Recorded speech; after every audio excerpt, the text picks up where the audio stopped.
Apartheid by Israel and the Stanford Labor Action Coalition, I welcome you to tonight's event, Apartheid Israel, Possibilities for the Struggle Within. Before we begin, I kindly ask that you silence your cellular phones and pagers. To begin tonight, I'd like to announce a change in the name of our group, from Students Confronting Apartheid in Israel to Students Confronting Apartheid by Israel. Our new name reflects a focus on apartheid policies in the occupied territories while retaining our concern for certain discriminatory policies within Israel. SCI has had an eventful and productive year. As many of you know, the Senate of the Associated Students of Stanford University recently considered a bill pressing the university to reevaluate its investment responsibility in Israel and Palestine.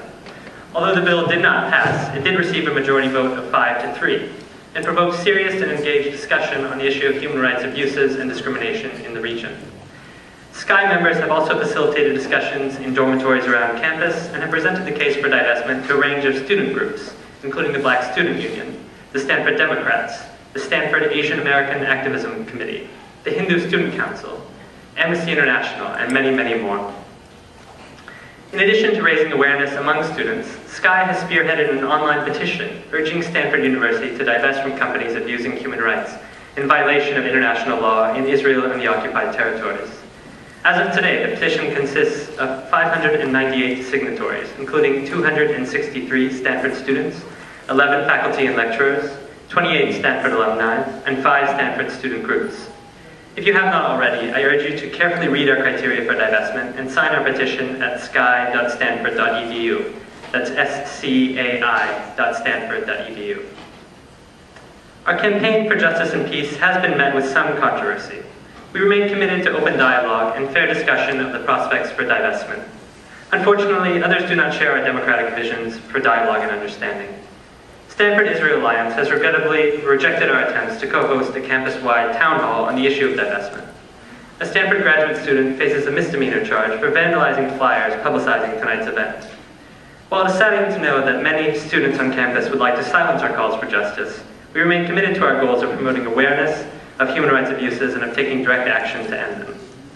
We re-extend our invitation to Stanford Israel Alliance to join us for a campus-wide town hall that will allow for a democratic discussion of these important issues. And we invite them to freely speak their minds on the topic. As we bring our promising first year to a close with tonight's event, I would like to extend a promise that our movement for social justice in Israel and Palestine has only just begun. Similar movements have been arduous journeys, but truth and justice are on our side. At this time, I'd like to introduce Charlotte Silver, a member of SCI and co-president of Jews for Justice in Palestine, another new student group which has bravely called for an end to oppression and inequality in the occupied territories. Charlotte will briefly present a shortened version of our presentation for selected divestment. Some of you may recognize some of these slides, but we show them here again as a reminder of why we are so dedicated to this campaign. Her presentation will be followed by tonight's highly anticipated lecture by Dr. Uri Davis. We will conclude the evening with a question and answer session with Dr. Davis, Charlotte, and Omar Shaker, who is president of SCI, and they'll be addressing questions about our campaign specifically. So please join me in welcoming Charlotte Silver.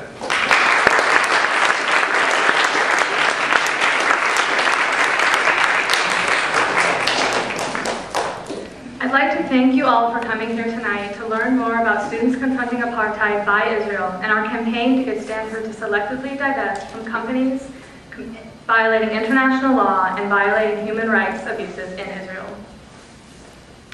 Many of you here tonight know how you feel about the conflict in Israel and Palestine today and SCI's campaign to selectively divest.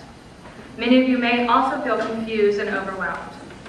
I'd like to start by saying a few words about the origins of our campaign to divest. The movement comes from the fact that daily life for Palestinians has become untenable.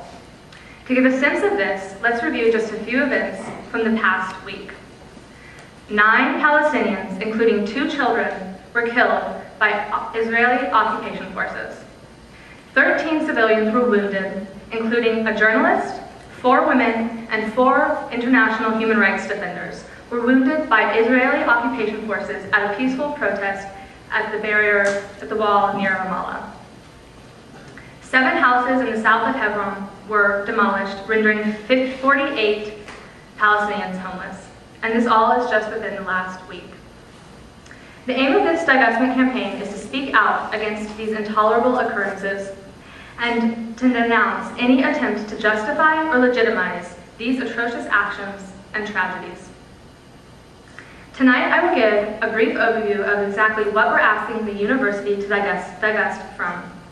It is crucial to understand that SCI is not calling for a full divestment, nor from a divestment from Israel itself, but a selective divestment from multinational corporations that are engaging in human rights abuses and violations of international law.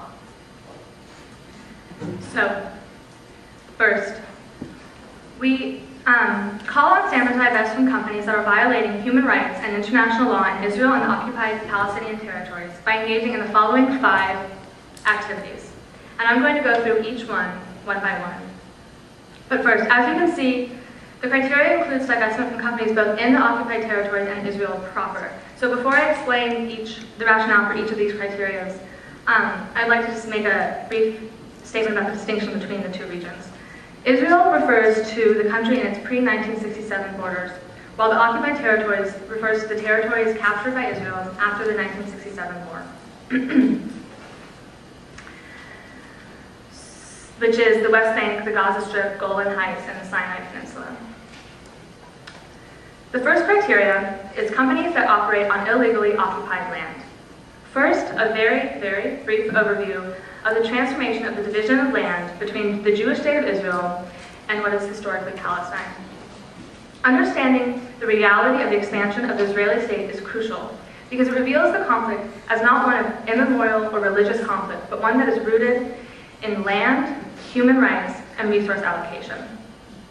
So, in the 1880s, we see a huge influx of immigration of Jews from Eastern Europe due to anti-Semitism, pogroms, and such horrible things like this, to the land of Palestine. In 1946, Jews owned 6 to 7% of the land, and Palestinians owned 93% of the land. In 1947, Israel was established as a state and was given 55% of historic Palestine, and Palestine was given the rest, with the remaining 45%. And then in 1949, due to a defensive war, Israel captured a total of 78% of the land. So it went from 55% of the land to 78% of the land. And then in 1967, Israel occupied the remaining part of the West Bank and the Gaza Strip, the Golan Heights, and the Sinai Peninsula. As we can see, that the period after the 1967 war sees the rise of the settlement movement, which has had the most devastating effect on daily life for Palestinians because it has essentially broken up the West Bank into incontiguous regions. A settlement is defined as a community built on territory captured by Israel in the 1967 war. The movement of Israeli civilians from Israel to the occupied land violates the 4th Geneva Convention and several resolutions that have been issued by the UN. While Israel has withdrawn from the Sinai and in August of 2005, 8,500 settlers from Gaza, it still occupies with 400,000 settlers the West Bank, East Jerusalem, and the Golan Heights. Furthermore, in 2006, we see an overall increase in settlers of 6%. So there has been no real attempt to genuinely curb the settler movement, and let alone full withdrawal. These settlements have disrupted Palestinian lives, Palestinians' access to transportation, education, and healthcare, and have no legal right to be there. Furthermore, these settlements have usurped most of the water resources. Israel today controls 80% of the water resources in the West Bank and Gaza. The status of Jewish settlers and Palestinians within the occupied territories is clearly unequal. What we see is a political status based not on geographic location of residence, but on your ethnicity. For example, Israeli settlers can vote in Israel's elections, while Palestinians cannot, even though they are directly subject to Israeli policy. And while the PLO does exist as the symbolic representative of the Palestinian government, it lacks true authority and autonomy. The true policies that affect Palestinians is that of the Israeli government. Transportation and the ability for Palestinians to move freely is one of the most omnipresent sources of daily horror for Palestinians. A new Israeli policy forbids Palestinians and Israelis from driving in the same car. but it is the checkpoints that present the biggest obstacle to freedom of travel. There are 700 military checkpoints spread throughout the West Bank, the majority of which are not located on the border, but within West Bank. As you can see in the map, they're just within miles of each other.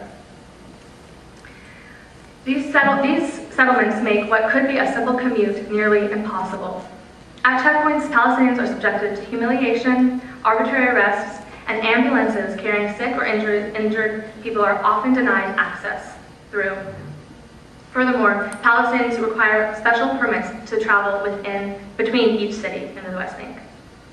Bypass roads were built by the Israeli government for Israeli settlers and soldiers. These are explicitly Israeli-only roads. So while Palestinians face checkpoints, non-Arabs enjoy the efficient transport from the settlements to Israel with these bypass roads. The restrictions on Palestinians' access to transportation have had severe consequences to their economy, education, and health. First, the effect on the economy. Trade is made nearly impossible due to the fact that access to the settlements, to the West Bank, is nearly impossible. Furthermore, for the same reasons, employment is made very hard to retain, and the World Bank has estimated 50% of Palestinian population lives in poverty. Thousands of Palestinians drop out of school based on the difficulty to get to their university or their school, and since the outbreak of the Second Intifada, it's been 5 times more difficult to get prenatal care, and 92 Palestinians have died because of unable to receive this health care. Between 2003 and 2004, 46 women had to deliver deliver their babies at checkpoints. This resulted in the death of 24 women and 27 newborns. So how does this translate to divestment? We asked the Board of Trustees to divest from companies operating on these Jewish-only settlements in the West Bank and the Golan Heights. For example, Veolia is a tram line is a company that seeks to build a tram line that would be for Israelis only to connect the settlements to Israel. The second criteria is to divest from companies that provide military assistance to operations in the occupied territories. The Israeli occupation forces continue systematic attacks on Palestinian civilians and property in occupied Palestinian territories. The reality of military occupation amounts to staggering statistics of Palestinian death and injury. Between 2003 and 2006, the IOF have caused the following injuries and deaths among children. 445 children were shot with live ammunition, 220 shot in the head, face, or neck, and 380 children killed in Gaza. These are pictures of 2 children who were killed with such attacks. Since 1967, 650,000 Palestinians were detained by Israel. That's almost 40% of the entire adult male population. Human Rights Watch and the UN Committee Against Torture has faulted Israel for the use of torture. So we asked Stanford to divest from companies such as Lockheed Martin that provide AGM-114 Hellfire missiles to the IOF. Our third criteria deals with companies supporting the construction and maintenance of the separation barrier, or what is often referred to as the wall or the security barrier. In July 2004, the International Court of Justice ruled the wall illegal and called for its dismantlement immediately. This, for many, is the clearest representation of the unequal system that is occurring right now. Israel built the wall in 2002 in order to provide security. However, upon looking at the map, you will see that the wall was not built on the border between the West Bank and Israel, but in fact it annexes a significant portion of the West Bank and goes deep into it. This wall was clearly not built for the sole purpose of security. By the time the wall is completed, it will have annexed 55% of the land in the West Bank. The border between Israel and the West Bank is 200 kilometers, while the barrier spans 790 kilometers long. This is 4 times as long as the Berlin Wall. This slide provides some images of the wall. You can see with a member of a sky standing next to the wall how tall it is, and how close it comes to some Palestinian homes and the intrusive, disruptive nature of it. The wall was built with no concern for the consequences Palestinians would face. In many cases, the wall separates Palestinians from other Palestinians, Palestinian families from their farms, cutting off their source of income, Palestinians from hospitals, jobs, and schools. 38 villages and 50,000 people are trapped between the wall and the Green Line.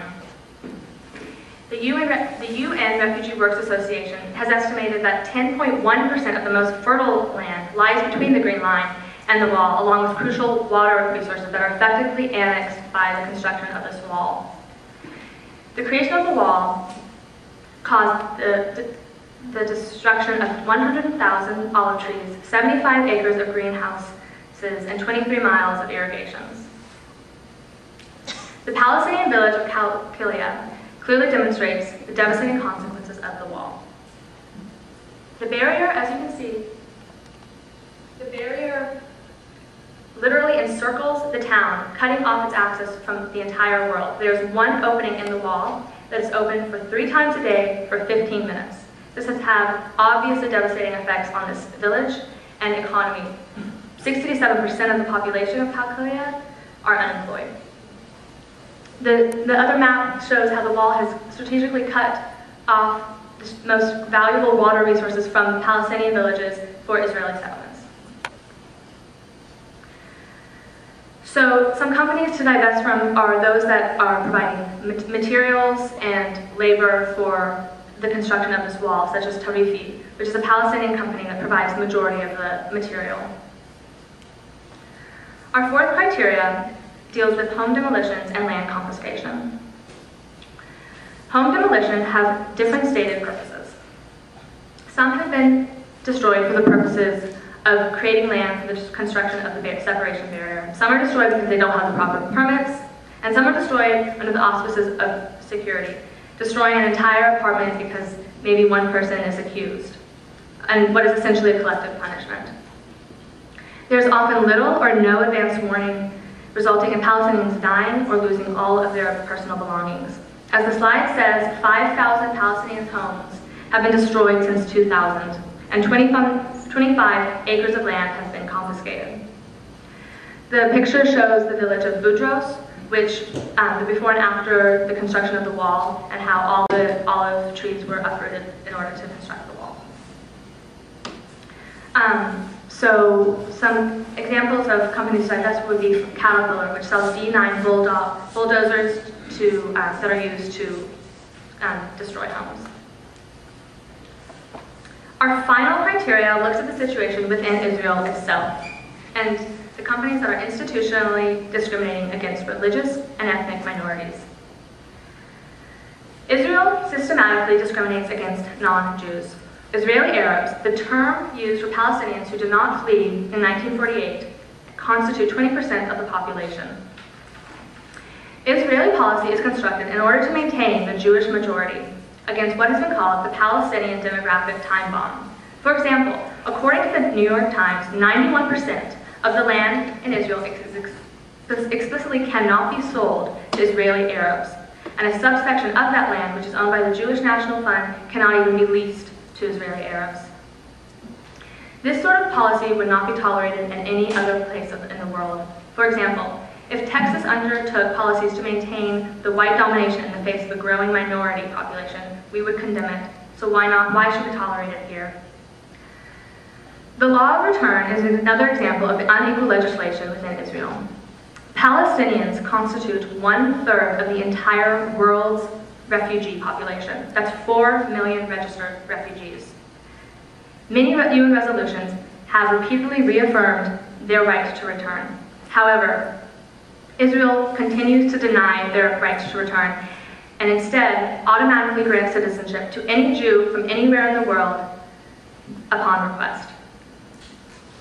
The school system in Israel also exemplifies the way in which Jews and Arabs do not receive equal resources. As you can see from the statistics on the slide, the schools in Arab districts do not receive the same resources of those of Jewish districts. This kind of inequality parallels Jim Crow laws because even though the inequality is not written into the law itself, there's a de facto practice of unequal resource allocation. The discrimination that occurs within Israel is not just of the economic and political realm, but the social as well. Israeli marriage laws allow Israelis to marry someone from any nationality and allow them to become Israeli citizens, except Palestinians from the occupied Palestinian territories. So we call for divestment companies that are institutionally discriminating based on race, religion, and language. Two examples are the McDonald's and Nirvana Hotel. Nirvana, for example, banned the use of Arabic at the workplace and fired employees for speaking Arabic to one another. Just as we would boycott companies practicing such racist policies in America, we ask Stanford to divest from companies that are practicing such policies in Israel. So looking back at the criteria, what is important to take away is that this is a selective divestment targeted at multinational corporations that are profiting from the destruction of Palestinian life and livelihood. The UN spells out a clear obligation for companies not to profit from human rights abuses. Furthermore, the violations we are dealing with represent violations of international law. In other words, by asking the Board of Trustees to adopt this criteria, we're asking them simply to support the rule of over 60 UN resolutions, the Geneva Convention, the International Court of Justice, and the overwhelming majority of human rights nonpartisan groups such as Amnesty International, Human Rights Watch, and the Red Cross. Our relationship to Israel and the relevance of Israel's actions to us as an American institution is clear. Since 1967, Israel alone received 1/3 of American foreign aid, which amounted to $85 billion. That's $3 to $5 billion a year and $15 million a day. This amount is more than U.S. gives to Africa, South America, Central America combined. And as you can see from the second statistic, this aid is primarily in the form of military grants. The most direct relationship Stanford has to what's going on in Israel and Palestine is through our endowment. Our endowment is invested in multinational corporations. And as Stanford has demonstrated in the past, it is committed to invest responsibly, such as they joined the movements such as in South Africa, and most recently, they divested from companies that supported the Sudanese government. The movement to divest is one that is gaining in momentum and speed internationally. Here's a list of organizations that have chosen to divest from Israel. Furthermore, college campuses in America have started divestment campaigns, and in fact, Stanford is one of the last to join this movement. Divestment has proven to be the most effective, nonviolent, and moral form of activism we can participate in as American students. While it is sometimes hard to think that we have any power to change what is going on around the world, where we put our money is something that we do have direct control over. With Israel being the larger power of the two, with direct support of the U.S., external pressure is necessary in order to end the occupation, end the system of apartheid, and end the egregious human rights violations that are occurring every day. So the immediate and easiest way you can join this movement is by visiting our website and signing our petition. It is extremely important that the Board of Trustees sees student, faculty, and community members are in support of this campaign. We also encourage you to become more active in the SKY campaign, which is growing every day and is very exciting. We think there is so much going on campus, and it's really easy just to get involved. We thank you so much for being here tonight, and we look forward to your support in this campaign and our movement.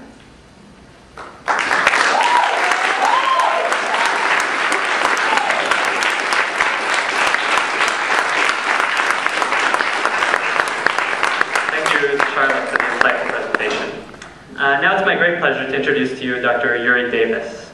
Dr. Davis, dual citizen of the State of Israel and the UK, became the first academic to use the term apartheid to describe Israel's conduct toward Palestinians in his 1987 book, Israel, an Apartheid State.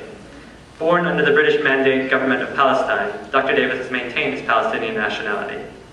He is an observer member of the Palestine National Council, member of the Middle East Regional Committee of the international journal Citizenship Studies, honorary research fellow at the Institute for Middle Eastern and Islamic Studies at the University of Durham, as well as honorary research fellow at the Institute of Arab and Islamic Studies at the University of Exeter. He is chairperson of Al-Bayt, Association for the Defense of Human Rights in Israel, and MAIAP, Movement Against Israeli Apartheid in Palestine, as well as founding member and senior director for legal and political affairs for Mosaic Communities, a multinational housing cooperative in Israel.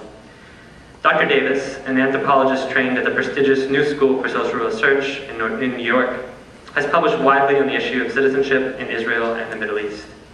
In addition to Israel and an apartheid state, some of his other works include Toward a Socialist Republic of Palestine, Crossing the Border, an autobiography of an anti-Zionist Palestinian Jew, Citizenship in the State in the Middle East, Approaches and Applications, and finally, Apartheid Israel, Possibilities for the Struggle Within, which is also the title of tonight's lecture. Please join me in welcoming Dr. Uri Davis.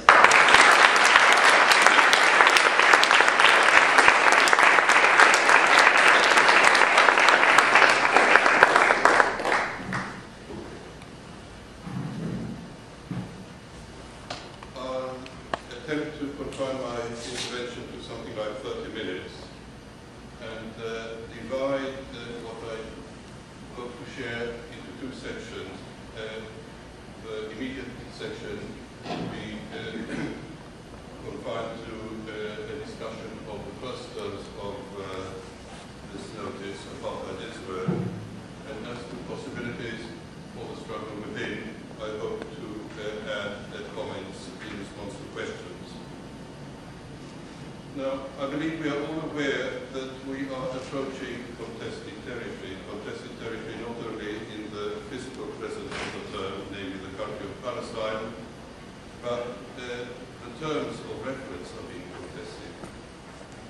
And in that context, it is, to my reading, essential that people declare their normative orientation up front. So my first normative loyalty is to a document drafted and published in 1948, the Universal Declaration of Human Rights. And I will regard organizations, political systems, sovereign bodies as more positive or less positive with reference to their approximation to the values of the Universal Declaration of Human Rights.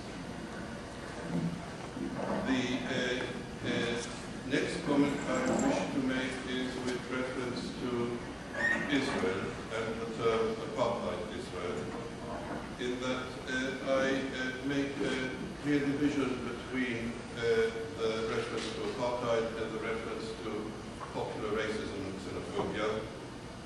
I believe representatives of the State of Israel as spokespersons for Israeli embassies are quite correct in suggesting that it is misguided to single out the State of Israel as being uniquely racist or xenophobic relative to other member states of the United Nations Organization. I have lived and worked in a number of countries, including North America, United Kingdom, and indeed Israel. And both in terms of my scholarship and immediate experience, I concur racism in the sense of popular sentiment or xenophobia in Israel is not uniquely different than what one encounters in North America or the United Kingdom, Indonesia, Malaysia, or elsewhere.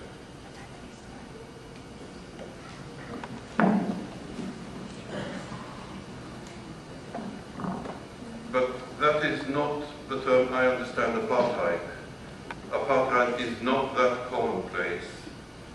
Apartheid, to my understanding, and the way I use the term, is with reference to a legal system or a political system that regulates racism and xenophobia through acts of parliament and enforces racialist choices on the population or on its citizens through the law enforcement instruments of the state. And apartheid, in this sense, is not that common.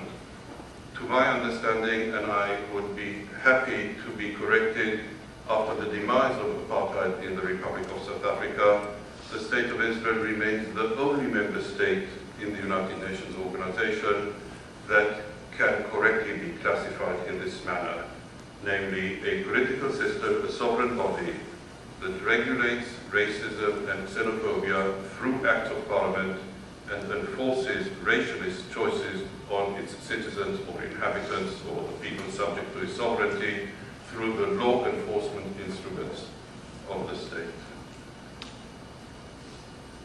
And on that basis, there is every reason and every justification to single out the State of Israel and to apply to the State of Israel corrective measures that have been applied quite successfully in the case of South African apartheid, namely sanctions, divestment, and boycott.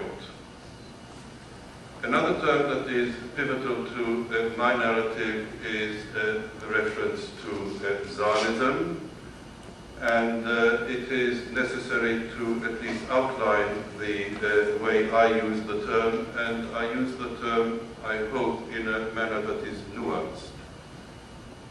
Zionism is not a conspiracy, Zionism is not a reified entity, a block of concrete over there that has no divisions, distinctions, or contradictions.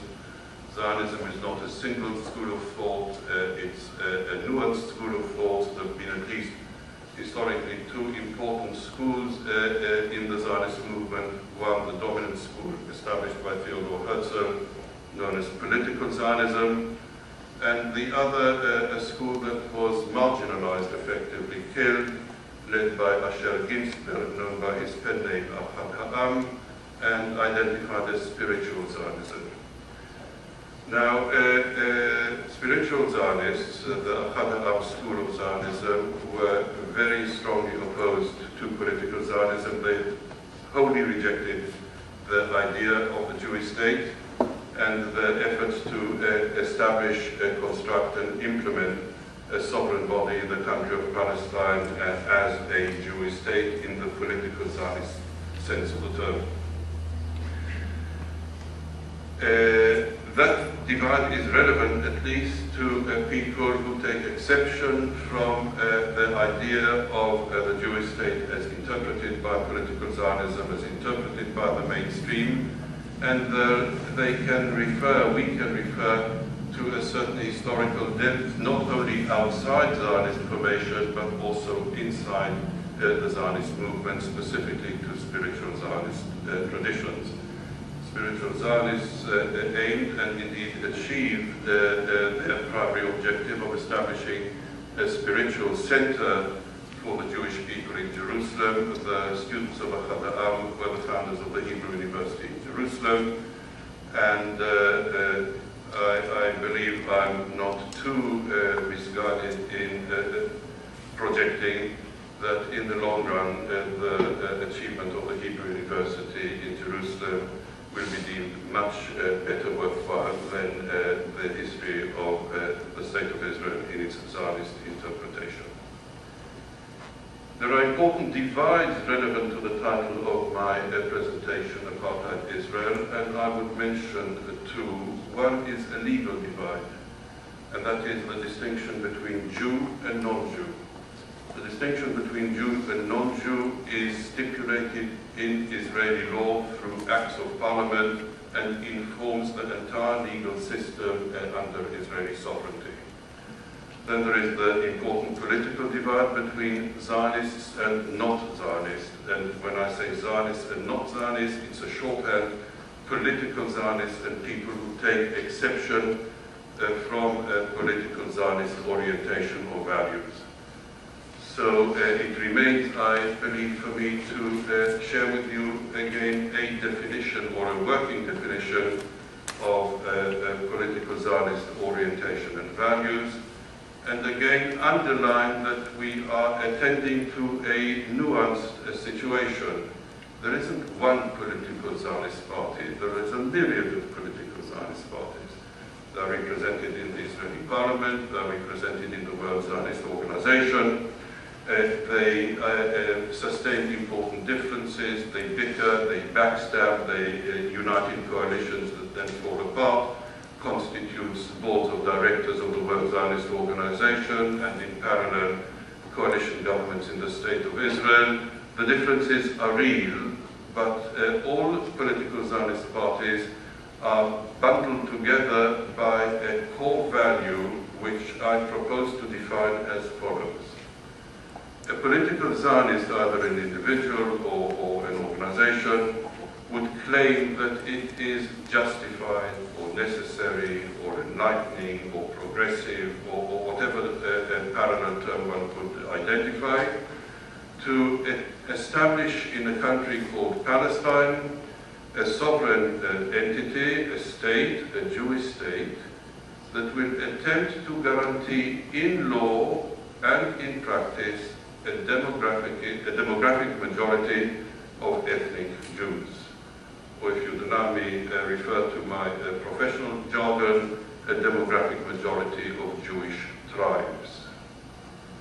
Now, the real divisions among political Zionist parties is to the extent of that sovereign territory, whether it should extend over both banks of the River Jordan, between River Jordan and the sea, somewhere the entire territory between the Jordan and the sea, part of the territory between the River Jordan and the sea.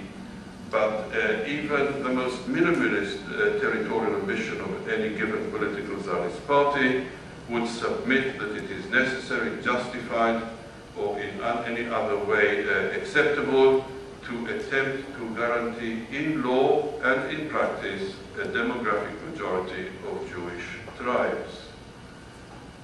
A person who takes exception and disagrees with that value orientation is not a Zionist to my understanding, not a political Zionist. In law, for instance, absentee property law of 1950, which I propose to attend to a bit further. In practice, for instance, the massive ethnic cleansing perpetrated under the cover of the 1948-49 war by the Israeli army, resulting in the ethnic cleansing of the territories that came under Israeli army control and manufacturing the 1948 Palestine refugee problem.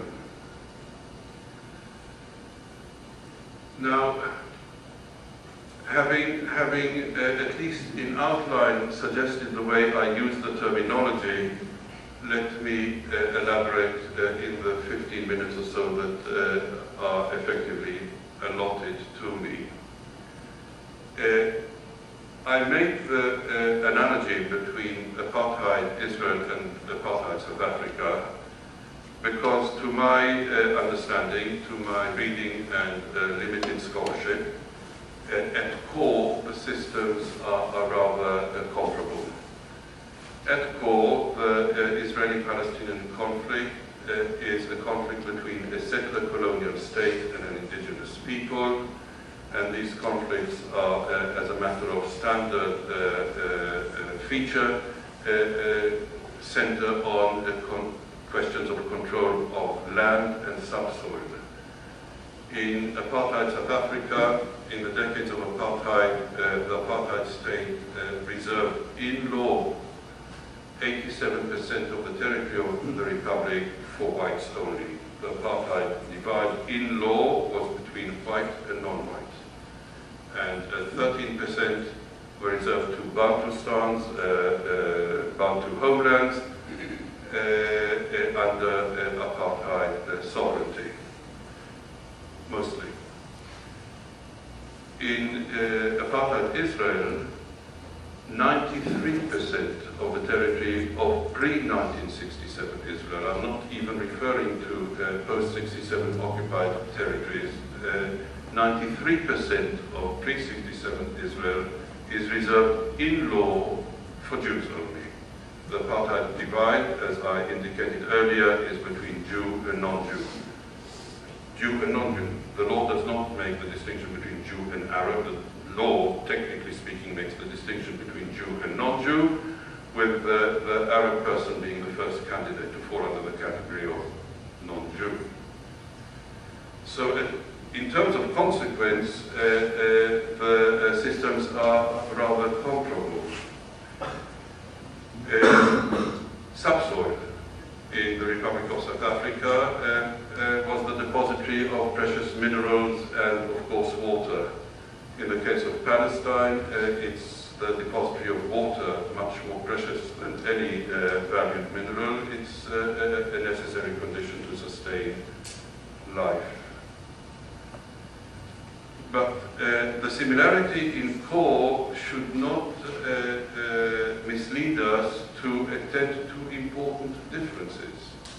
And the most important difference to my reading is that the apartheid sovereign in Israel, the apartheid legislator in Israel, the Israeli Knesset parliament, have been much more astute and sharp than the apartheid legislator in South Africa in the decades of South Africa. The apartheid legislator in South Africa legislated apartheid at core, and then rather foolishly spilled over to legislate petty apartheid. Queues for whites and queues for non-whites, gardens for whites, parks for whites and parks for non-whites, toilets for whites and toilets for non-whites. All of that is wholly unnecessary in order to maintain apartheid where it counts, at core. So apartheid was visible to visitors of South Africa in a manner that is not visible in Israel. There is no petty apartheid in Israel. Anyone visiting Israel, standing in the queues at the Lida airport, will not see queues for Jews and queues for non-Jews. Exiting the airport, there are no buses for Jews and buses for non-Jews. Going out picnicking on public holidays to national parks or parks of the Jewish National Fund, one encounters Arab families happily barbecuing next to Jewish families, and recreational facilities accessible to all. There is no petty apartheid in Israel. And it is an important difference because, again, to my reading, the absence of petty apartheid in Israel is an important element in enabling the system to project itself as the only democracy in the Middle East. It is the question that underpins my work in the recent book, Apartheid Israel, Possibility for the Struggle Within. The question that informs the work was indeed, if there's any substance in my reading of the Israeli situation and legal system, how is it possible to have projected that system as the only democracy in the Middle East for so many decades and so effectively? And part of the answer is indeed the absence of petty apartheid. I want to name the bundle of strategic pieces of legislation that were put in place very shortly after the establishment of the State of Israel in 1948 and inform the practice of Israeli apartheid, and again point to the fact that the legislation is nuanced. The first would be absentees property law of 1950, which I have already mentioned. That law nullifies inheritance and property rights inside Israel to all 1948 Palestine refugees, as well as to about 25% of the 200 or 300,000 million Palestinian Arab citizens of Israel who are internal refugees. So their right to inheritance of their family wealth has been nullified by the absentee property law, although they are citizens of the State of Israel. Then one would identify the World Zionist Organization Jewish Agency Status Law, the Jewish National Fund Law, the covenant between the government of Israel and the World Zionist Organization, the covenant between the government of Israel and the Jewish Agency, the covenant between the government of Israel and the Jewish National Fund, basic law, Israel Lands Administration Law, and Israel Lands Law. These and a few others represent the bundle of strategic legislation that is put in place, and you will immediately notice that the distinction between Jew and non-Jew does not appear in the title of the law, nor does it appear in the substance of the law. I deliberately did not mention the Israeli law of return because maybe I can come to that later, and maybe I should mention the Israeli law of return after all. Even the Israeli law of return does not make explicit reference to Jew. If you read the text, download the text on your screen at the library or at home, The official language of the Israeli law of return says that every Ole has the right to unrestricted immigration and residence in Israel. And one needs to be an expert or familiar with Israeli jurisprudence in order to understand that Ole can only be a Jewish immigrant to Israel. A non-Jew cannot be an Ole. But even at that pivotal rule, the legislator skirted around the explicit reference of the term Jew versus non-Jew in this foundation law informing Israeli immigration legislation. So if it doesn't appear at the surface of the law, where is it? It's in a parallel tier. It's at the junction where, through the series of covenants that I had mentioned, the government of Israel charters a third party. The covenant between the government of Israel and the World Zionist Organization, the covenant between the government of Israel and the Jewish Agency or the Jewish National Fund, creates a situation where the government per se, technically speaking, can claim not to discriminate, but in parallel through the covenant charters another organization, for instance the Jewish National Fund, which is constitutionally obligated to act in the interest of Jews only. That organization is being chartered to do the discrimination on behalf of the government. So I will illustrate my argument with the case of the Jewish National Fund. Some of you would be familiar with the organization. Some of you perhaps may have members of the family who donated to the organization or gave a sum of money to have a tree planted on their name or in the memory of a member of their families in one of Jewish National Fund forests. The organization projects itself as an environmental organization committed to the greening of the country, an organization that is ecologically conscious and concerned with the proper husbandry of resources, and is registered and recognized as a charity in most member states of the United Nations organization, which means that any person offering a donation to the Jewish National Fund can take the receipt back home and present it to the tax authorities and get an appropriate tax deduction in their annual statement. Donations to the Jewish National Fund, the organization being a charity and therefore tax exempt, actually come out of the common weal of every tax-paying person in the United States. If a notional representative were sharing the platform with me here, a notional representative of the Jewish National Fund, I suspect he or she would claim that my scholarship is deficient and I should go back and do my homework, and invite you all to join him on an official JNF tour to Israel, take you to JNF forests and recreation facilities, and show you, as I have suggested, that Arab families happily barbecue next to Jewish families on holidays and weekends and such like. But what the JNF representative is not likely to inform the audience is that in most cases these facilities, these forests, these recreational instruments are planted and established on ruins of Palestinian Arab villages. 1948-49, the massive ethnic cleansing, some 400 Palestinian Arab rural and urban localities were ethnically cleansed and subsequently leveled down, and their properties represent a good proportion of the 93% of the territory of the State of Israel in law reserved for Jews only. And of these 93%, some 15% is registered on the name of the Jewish National Fund, the rest on the name of the state and the development authority.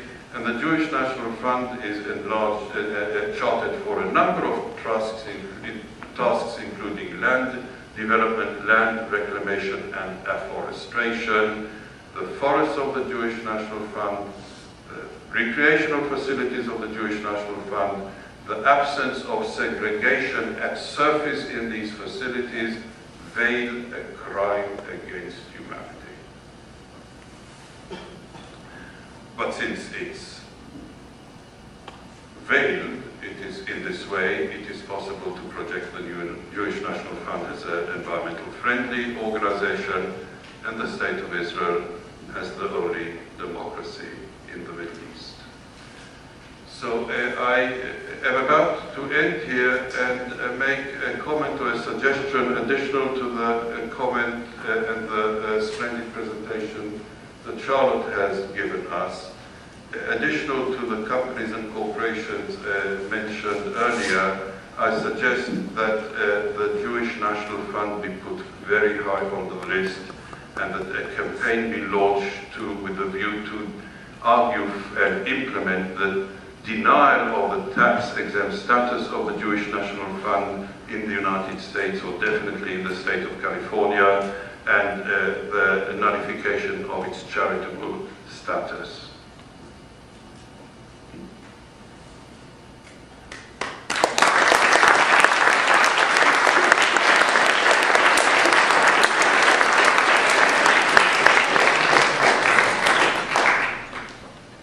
The legal divide and the political divide.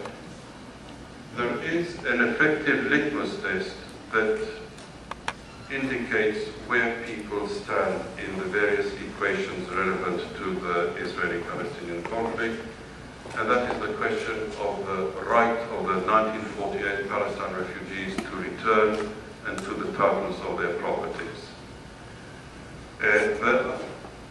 The voice of 1948 Palestine refugees has won empowerment, and a very praiseworthy empowerment over the years, and definitely in the past 10 or 15 years since the agreement of the Oslo Accords between the State of Israel and the PLO.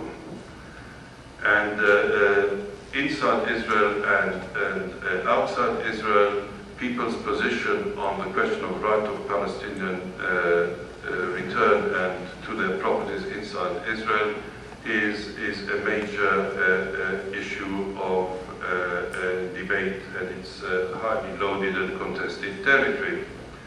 There is a near wall-to-wall agreement within the entire political Zionist range opposing completely and vehemently the recognition of the right of Palestine refugees to return to their properties in Israel. There is a twist which is interesting at the very edges of the political Zionist establishment, and I heard it, and again it's hearsay, so please attend to the comments critically. I heard it ascribed to the leader of the Yachad Meretz party, Dr. Yossi Beilin. Yossi Beilin is reputed to have said that he would concede a recognition of the Palestinian right to return, that he would have some problem, but not an insurmountable problem, in declaring his recognition of the right of the 1948 Palestine return, provided implementation was subject to negotiations. 2 families a year, 3 family years, such like. So even that nuance is available within the range of political Zionist thought. Remember my submission that the core of Zionist normative orientation is the attempt to guarantee in law and in practice a demographic majority. So provided your narrative does not seriously dent that core of values, one could develop a narrative that would at least at surface include recognition of the Palestinian right to return. But that is a litmus test. That is a litmus test between the Zionist, political Zionist camp and the camp that is not Zionist. The other comment I wanted to introduce before concluding is numerical. I don't think anybody here would suspect that I represent a significant constituency, a massive constituency, a strong political organization or civil society organization inside the Jewish community in Israel. I work and I'm situated at the margin of that community. But I want to again point to South Africa and to draw some sustenance from similar parallel divisions that obtained in South Africa in the decades of apartheid.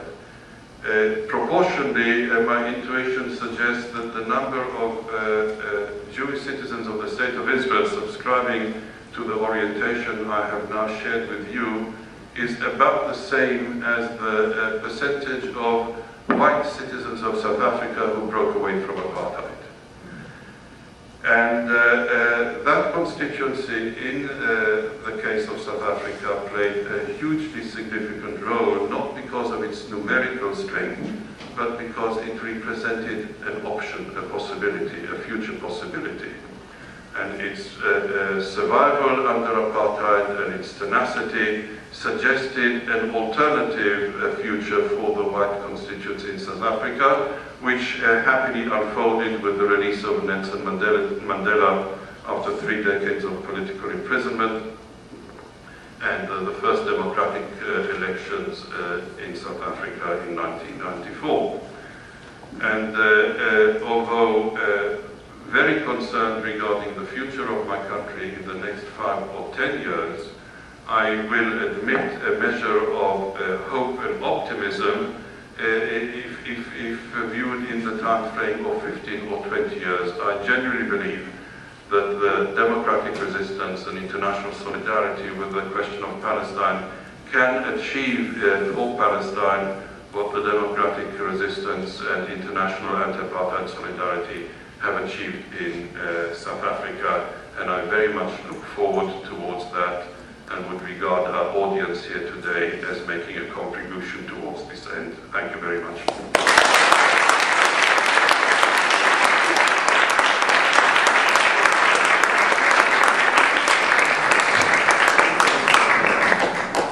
Okay, thank you so much, Dr. Davis.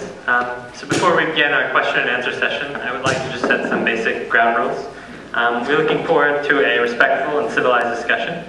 I ask that you please raise your hand if you have a question for Dr. Davis, Charlotte, or Omar. And actually, Dr. Davis, if you could return to the podium once I'm concluded so that you would be able to answer the majority of the questions.